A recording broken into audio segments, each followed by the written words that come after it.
Hard to believe that we're here at the end of September. We're getting ready to enter the final quarter of 2020. Well, I think the significance of Ruth Bader Ginsburg, who was an outstanding individual, gave a lot to our society. There's just a lot around her that I think is getting lost in the politics of today. But there are three things that I really want to highlight. First of all, Ruth Bader Ginsburg had a relationship with Anthony Scalia, which the two of them represented opposite ends of the judicial understanding.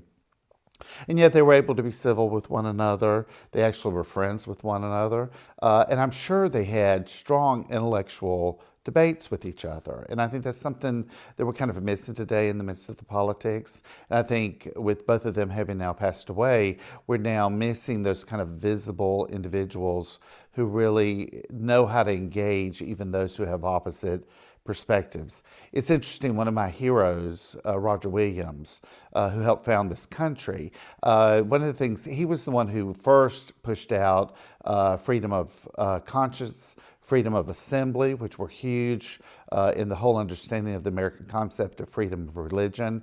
But one of the pieces that did not make the American psyche was freedom of mission.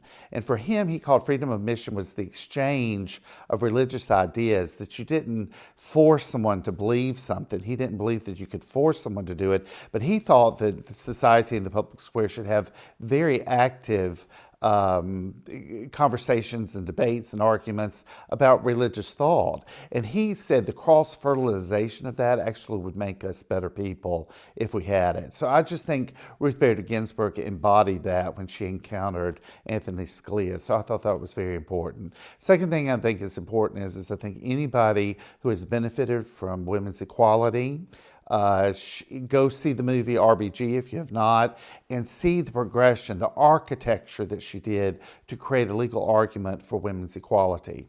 It took well over a decade for her to do the court cases, go before the Supreme Court, and actually create that.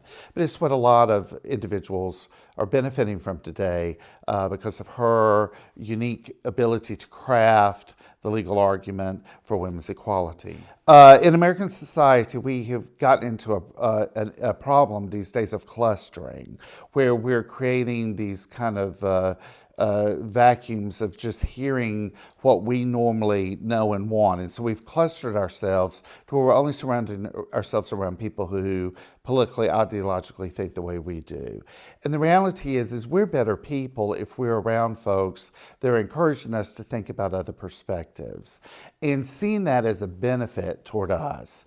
It's not just a matter of keeping friendships, because I think friendships are important, but the bigger question is why would you cut yourself off from intellectual debate that would help you grow as an individual and actually learn your own argument better? See, I'm not sure our arguments are as good until we contest them against someone else's arguments and really have an engagement that allows for us to listen and to do. I'm thankful that I have friends that differ from me on a number of issues and continue to have conversations with them and try to create a civil environment. It's my responsibility to help make it civil. It's their responsibility as well. And so I think you can find those individuals who are also looking for engagement to help improve themselves. And I just think it's an important piece. We're missing it these days in society, but it's something we need to seek out just for our own benefit and for the good for us. I think it's always important that no matter what the conversation is that someone's having, whatever the issue may be that you're very passionate about, the reality is it always gets weighed against the relationships that we have with people as well. Issues and relationships are long-term dynamic that we have to continue to focus on and hopefully keep our relationships and the issues important in our lives. So as we go out week by week in everything that we're doing, especially during this political season, I would encourage everybody to truly learn from people who they differ from, keep the relationships healthy, and really see how your position may alter and need to be changed.